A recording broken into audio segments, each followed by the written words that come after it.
नमस्कार, राजनीतिक खबरों के सबसे दिलचस्प ठिकाने में मैं रुपेश मिश्रा आप सभी का स्वागत करता हूं। वसुंधरा राजे राजस्थान की सियासत का एक ऐसा नाम जो कुछ बोलती हैं तो खबरें बनती हैं, यदि वो चुप रहती हैं तो खबरें बनती हैं, क्योंकि उनके बारे में कहा जाता है कि वो चुप हो सकती हैं लेकिन बेखबर नहीं। लिहाजा लोग इस बात का भी आकलन लगा रहे हैं कि बागी सचिन पायलट को जितना खतरा गहलोत से नहीं है, उससे कहीं ज्यादा खतरा पूर्व मुख्यमंत्री वसुंधरा राजे से है। जाहिर तौर पर आपके मन में यह सवाल खड़ा हो रहा होगा कि आखिर वो कैसे, तो इस सवाल का जवाब जानने के लिए देखिए हमारी खास रिपोर्ट।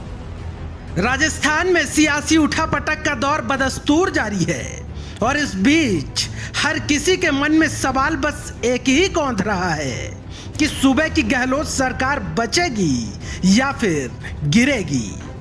दरअसल इस सियासी खेल में जितने किरदार पर्दे के बाहर से दांव चल रहे हैं, उससे कहीं ज्यादा किरदार पर्दे के पीछे भी सियासी समीकरण बना और बिगाड़ रहे हैं। उन्हीं में से एक नाम है पूर्व मुख्यमंत्री वसुंधरा राजे का।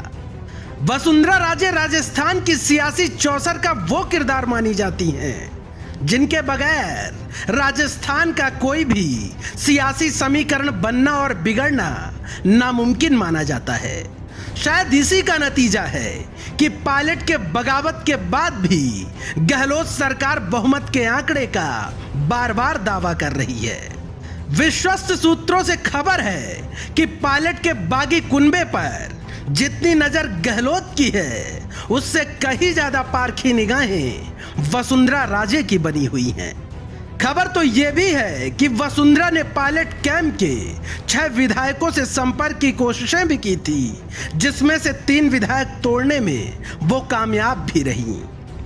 सूबे की गहलोत सरकार से वसुंधरा राजे का कितना गहरा लगाव है, इस बात का अंदाजा तो तभी लग गया था जब वसुंधरा राजे इस सियासी उठापटक पर चुप्पी साधे हुई थी।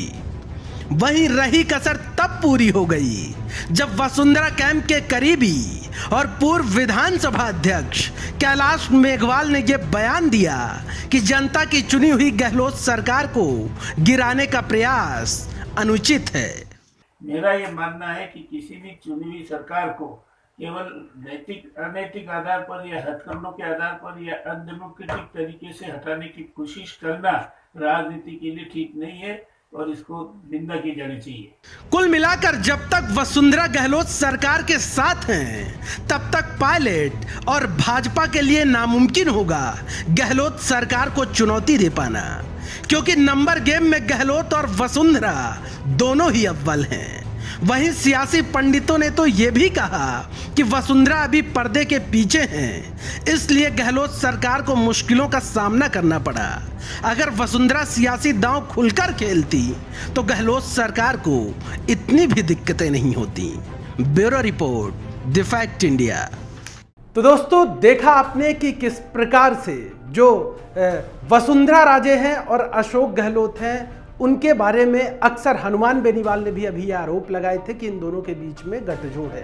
लिहाजा इस बात से बिल्कुल भी इंकार नहीं किया जा सकता, गठजोड़ तो नहीं कहा जा सकता, लेकिन दोनों के बीच में अच्छी बाउंडिंग है। और इसका जो प्रमाण है वो तब और मिल गया जब पूर्व स्पीकर कैलाश मेघवाल, पूर्व विधानसभा अध्यक्ष, ने बयान दे दिया कि गहलोत सरकार, जो कि जनता की चुनी हुई सरकार है, उसे अस्थिर करने का प्रयास जायज नहीं है। जाहिर तौर पर कई सवाल खड़े होते हैं। नमस्कार।